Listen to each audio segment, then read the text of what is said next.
Crossover, it's brought to you by California Academy of Sciences.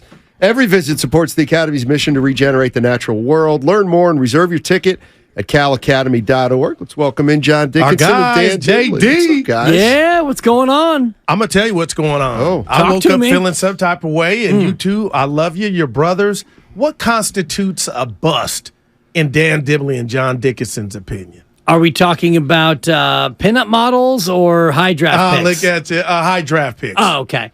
Well, James Wiseman. Too early, right? Not yet.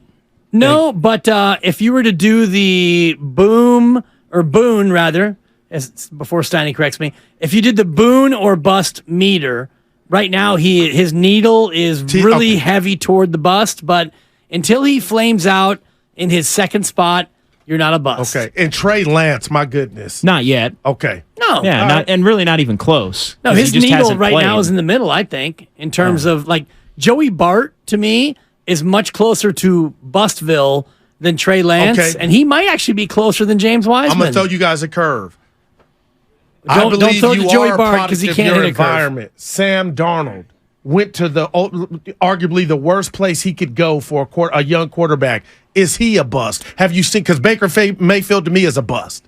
Yeah, I think Sam Darnold is the closest to a bust of any name that's been mentioned to this point in the Josh segment. Rosen is a bust. Okay, Yeah. no doubt. Josh Rosen is out of the league. If Sam Darnold comes here and does what Mitchell Trubisky does, which is sit for a year, hold the clipboard, clap, and look real pretty with a helmet off, and then goes somewhere and gets a job and starts and plays again, well, he's not a bust. Now, Trubisky... He's a bust. Trubisky? There's I think he doubt is a with bust. you, He's Jay. close to that. But he did get another contract with Pittsburgh.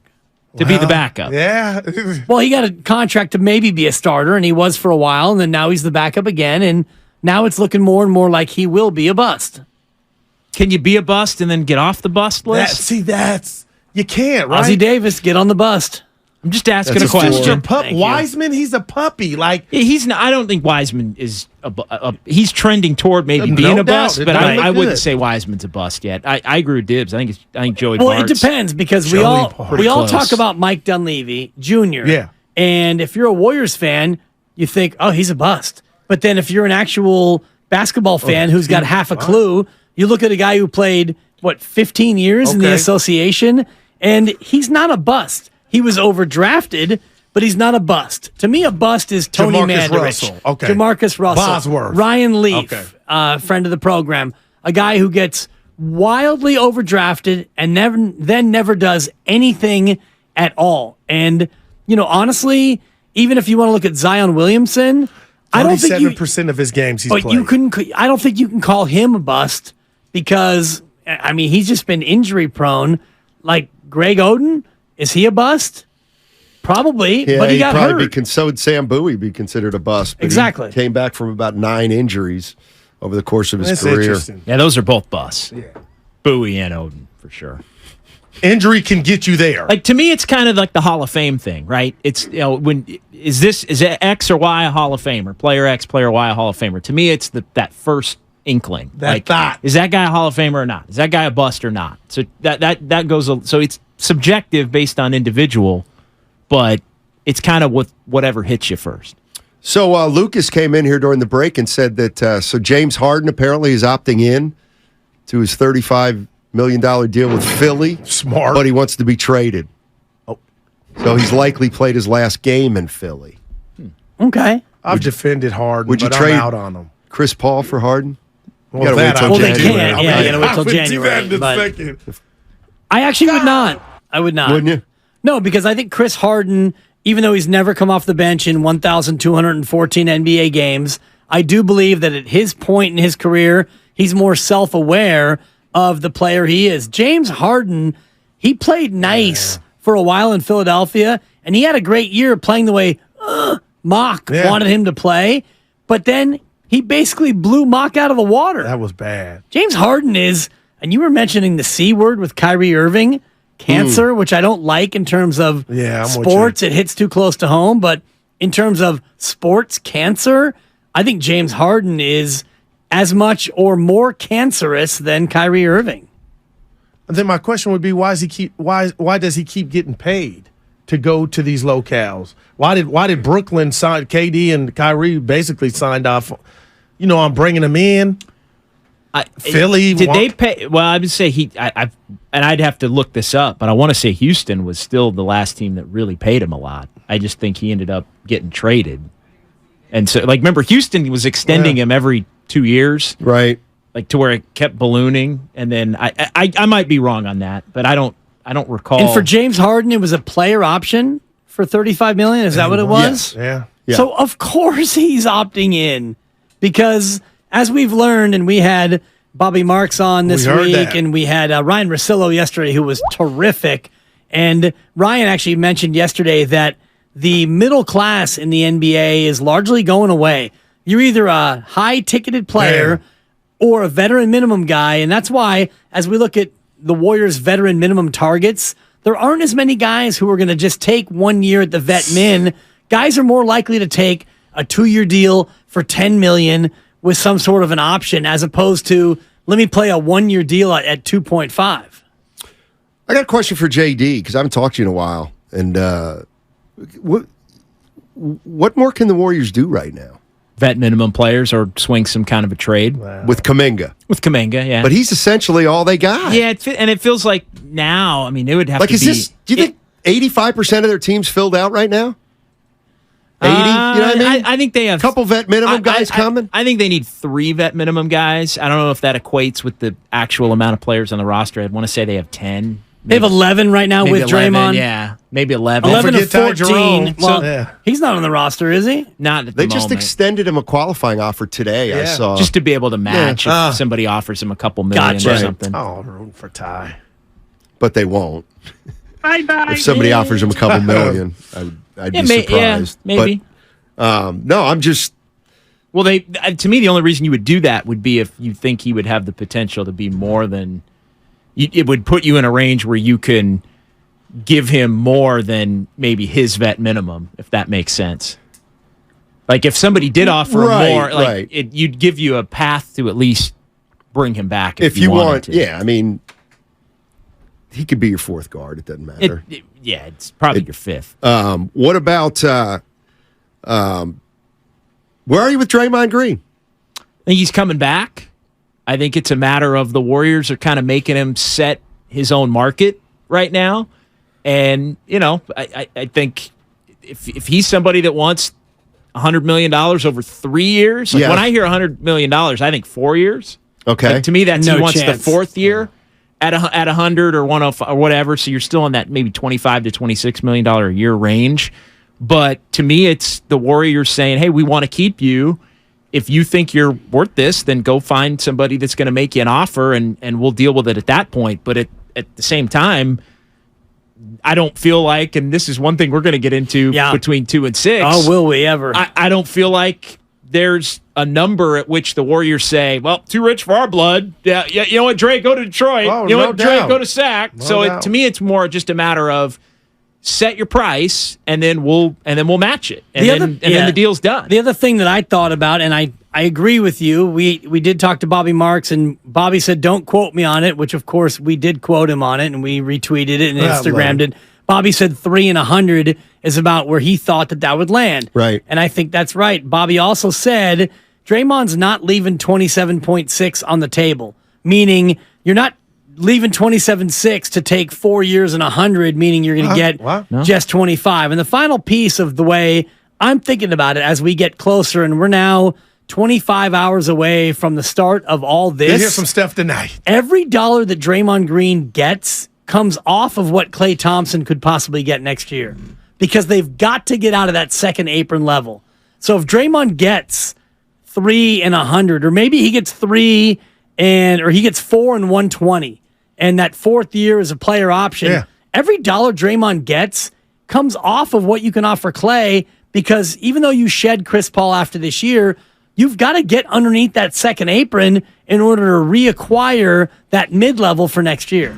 Wow. Yeah, there's something about Klay in this scenario that I think is an untold story. Annie. That's a 4. Like, I'm not saying something's going on, but we're not thinking about Klay, and Klay's probably thinking about Klay And the thing, I would be leery of bringing Klay back on the last year of his deal when Steph and Draymond have 3 more years left. So what's the answer to that? There is no answer. It's because if you want to extend him, if you want to extend him, his number needs to go down. Right. Well, if he's defiant to his number going down, then okay, well we're not going to do it now. Play out the year, and if you play like an all-star, if you play for if you play for 4 months like you did for 2 months this season, if you play for 4 months this upcoming season like you did for 2 months last season, then we'll have a conversation about whether or not you're still a $40 million player. Let me ask you this in terms of how he played last year. I don't like it. Klay's year last year, it was very uneven. It was bad. It was unbelievable. It was mediocre, and then it was awful. Mm-hmm. But if you look at the totality of his year, played a lot of games, scored a lot of points, hit more threes than anyone. Yep. If you were to value that year in this current market, what is that average annual value based on his total year last year? It's probably in the low 30s. I was going to say 35. I was going to say 30. I like it. I think you guys are all correct. So let's put it at 3 years and 100, like Draymond's going to get. So you give Klay 3 and 100 after this year. Can you afford to do that and stay below the apron if you're the Warriors? Because you've got to get out of that second apron because you lose your mid-level and the punishment up in that threshold. That's why I think the Draymond contract is so interesting, because every dollar Draymond gets, it feels to me like that costs Klay on what he can Steiny get. was irritated about him on PG-13's. This is breaking news. Steiny was irritated? About him talking about his brotherhood and keeping this Dre talking to PG-13 about, making it about himself. I kind of liked it. And in this era we're in, JD, I do like more information about the thought process. But it wasn't just Steiny. Other people were turned off about Dre sharing the information. Well, what didn't you like, Steiny? Because I didn't get a chance to hear. So for the listener that maybe is just tuning in here at the top of the 2 o'clock. You want me to play it? Yeah. You want me to play it? Well, what's a minute? Just what you didn't. Yeah, it was play it. Do the legal and play it. You're listening to 95.7 The Game, KGMZ FM at HD1 San Francisco and Odyssey Station. Here's Draymond Green on Draymond Green. What makes it special is these my brothers. These are guys who go to war with. These are guys that when we're done playing, I'll still keep in contact with. I'm going through free agency right now. You hear this and you hear that and just updating them on my thoughts. Every step of the way I update them. Because I don't want it to get down to a point to where if I was to leave, that because you just can't control news anymore. It's impossible to control news. That's getting out. It's getting out. And so, if I leave, that it's just wham. Hey, fellas, just FYI, I'm gone. Or lead a chat. It come across your phone and I don't get the chance to tell you. And so I'm in touch with them a couple times a week right now, just kind of letting them know my mindset, what I'm thinking, what I'm hearing. I love it. I love that. So what bothers you about that? It's just vintage Draymond, world centered on him. Okay. I'm in touch with my brothers. Well, here's what, and by the way, to me, Jordan Poole was his brother. Jordan Poole was his little brother. It's his free agency, Dibs. But he was asked about to me, he's letting Steph and Klay know, hey, he ain't doing a Durant to Westbrook where he didn't tell him nothing. I want to come back, but hey, Sac might offer me this, and Detroit might offer me this, and I appreciate that. And the Warriors want Joe wants to pay me this, but it's really going to have to be this. I don't know. To me, there's no harm in it. Well, I'm just no, there isn't any harm in it. But I'm looking at the free agent list. This is great. No free agents yakking like this right now. I mean, they might be. Have we heard from Chris Middleton? You just don't run through the list again. I heard all this. No, but my point. The list, my point is, Chris Middleton might be telling Giannis and Drew Holiday, Sac's going to offer me 40, and Phoenix is going to want to do a sign and trade. And I love it. Orlando, they got money. We don't know that he's not doing that. He's just not doing it on a podcast. Steiny's acting like it was the decision. No, and I liked your take about him making tonight about the decision, that was the match. Draymond doing sideline. Here's Klay in the bunker, but coming up in 10 minutes, I've got my own shot that I'm going to take. He might go that route. I doubt it, but the whole notion of these are my brothers. Well, Draymond, I thought Jordan Poole was your little brother, and so is he no longer your little brother because you knocked him out, and so now he's not one of your brothers anymore, felt a little bit fraudulent to me. And Jay, I got to get this because I'm here for you for 4 hours, but in Dibs because I know where Steiny's at. Man. In my world, the fact that they traded Jordan Poole, you could say whatever reasons those were, fiscal or what have you. If somehow there was a dollar amount that would take Draymond to another team, I felt like Dub Nation would be mad. I felt like Curry would say, take the knife out my back. We've had your back at every turn. We didn't suspend your ass when the world was saying suspend you. How would you process if he went to take more money? Would it just be money? Or would you be like, damn, he left these guys. Man, he left them. The Warriors have to pay him what any other team would pay him. Like, that's just that they're up against it to that. No doubt. Because if they don't, it's Leverage. over. It's like, over. we can debate whether it's over anyway, but if Draymond takes more money to sign Detroit, Sac, whatever, it's over. So to me, it's not a matter of, like, dude, then, like, be mad at the Warriors if you're Steph and Klay at that point. Don't be mad at Draymond. You can't trade Jordan Poole unless you're 100% sure that Draymond's coming back. Right, okay. And if you trade Jordan Poole for Chris Paul, which you did. You did, and you bring in a 38-year-old, you're pairing him with your veteran core, you're pairing him with the elite three, and if one of those three pulls the rug out from under you, banana in the tailpipe, the classic okey doke, the rope-a-dope, the hit and run, the punch-a-roo, and if he leaves, then Mike Dunleavy Jr., this might be a short stint as GM. And Draymond owes them nothing in this. The fact that they let him just do whatever he keep him wanted. in the loop, but he owes them nothing. Like, it is on the Warriors to step up and pay whatever the market rate is, which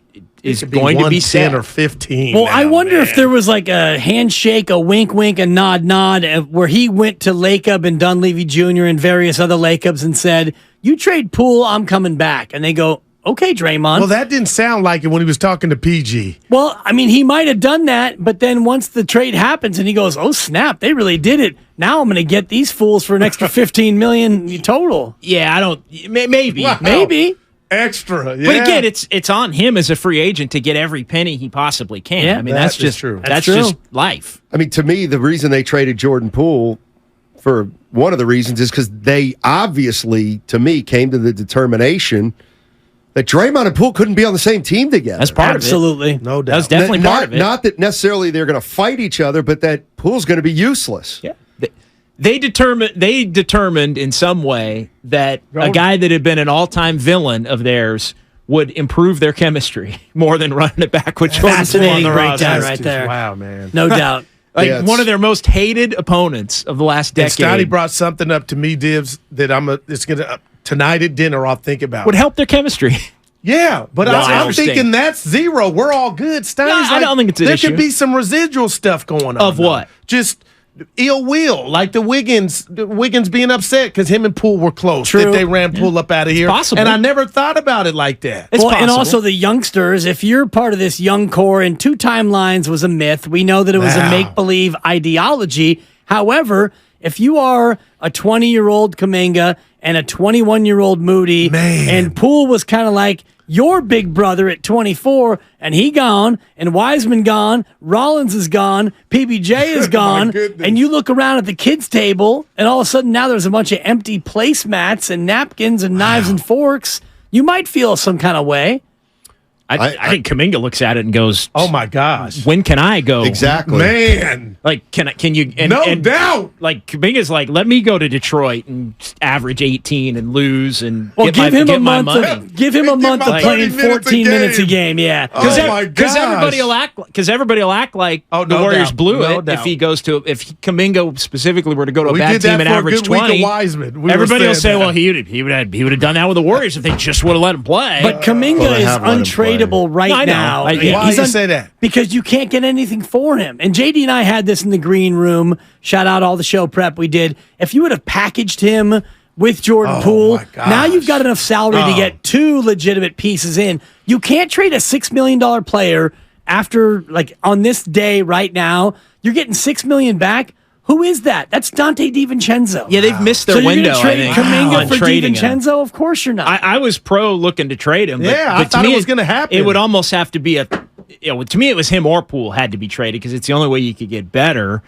They trade him for Chris Paul, talking about Poole. There's a bunch of different reasons why. Now, Kaminga's still on the team. Man. There isn't that ideal fit. It would almost have to be some kind of a three-way deal with picks. Like, it's not impossible, but it's not just as simple as, well, we want that guy off of that team, Kaminga for that guy. Right. I think that it would almost have to be Kaminga and like Gary Payton II. Yeah. At least get it up to 15, 16 million or something like that. But even then, you're not even getting, I mean, are you getting OG Anunoby who makes about 17, 18? And I mean, Toronto made it clear. OG Anunoby. Thank you, and I always appreciate that drop. Yeah. Toronto already said no to the notion of him being a part. Because it's like, why would the Warriors trade Andrew Wiggins? If you think Wiggins is still a legit NBA frontline player, his contract is comical how low it is. No doubt. It's going to be interesting. I just 25 hours, boys. It all jumps or off. less. But what initially happens now at 3:00 tomorrow, they'll start making official all the stuff we've already heard. Like they'll say the Bulls have announced they've extended Nikola Vucevic. I think there's going to be things I think that's going to be part of it, but I think there's going to be some stuff. I think it's going to be 301 tomorrow. I'll just give you a random example. Sacramento offers Chris Middleton 4 years and 160. And he's debating whether they don't have that much room, but maybe and they're debating whether, and Milwaukee's debating whether they're going to match it. I mean, to me, HB is gone out of sack. We had who'd we have on yesterday from there? It looks that way, but Biederman. It looks that way, but they've got options. They can, and he's gotten paid in his career. HB, I don't feel sorry. They for could him. keep him. They could try to sign somebody big. They've got their non-taxpayer mid-level. Like they got 4 or 5 different ways they could. I love having JD in for these next 2 days. You had me at non-taxpayer mid-level, and we're going to get through all of it in 24 hours and 50 minutes. It all launches. It all gets underway. And I'm ignoring the question because I don't have the answer. Guru, when do you care? I mean, seriously, JD got you'll know what I know, Guru. I'll tell you this, though. Tomorrow, special show, pre-tape, Joey Chestnut, which I'm going to play back on Monday because it's next Tuesday's a big day for your boy, Chestnut. Oh, that's right. It's the hot dog. It is. How hard is that, you think? Just real quick before you guys get out of here, if you had to competitive eat one food, what would it be? Like any food that you think that you could eat an S-ton of. Yes, thank you, E-Dog. Like if you had to competitive eat one thing. Wow. And Steiny is tough because he's a very picky eater. Probably tortilla chips. Tortilla chips. That's actually a great chips and salsa. Answer. Yeah. Too much tomato in the acid reflux for me, but straight chips, I like that. Meat. I'm trying to think. Hot dog. I'm a steal Joe. You know what? Hot dog is just is running through my head too. Because it just gets that would not. How many hot dogs and buns do you think you could put down? Forget 12 minutes, but in like at a barbecue. You go to a barbecue, you show up hungry. I could eat 9 dogs and buns. Dude, over like a 4-hour. Yeah. Easy. Yeah, I could go double digits. As long as the bun is wraps toasted. The hot dog tightly. Was there any hippie lettuce before? By the way, that would affect the total. That's a damn 5 for the lettuce call. That's so great. I don't like the wetting of the bun. Is that not the gross? You gotta That's the grossest part of it. I know you do to set records. That's the grossest part of it, though. That is sick. Guru, you got to soak the bun. I mean, honestly, if you're not soaking the bun, you might as well not even show up. All right, gents. We'll see you. Have a great one. Okay. I was high when I said that. Thank you.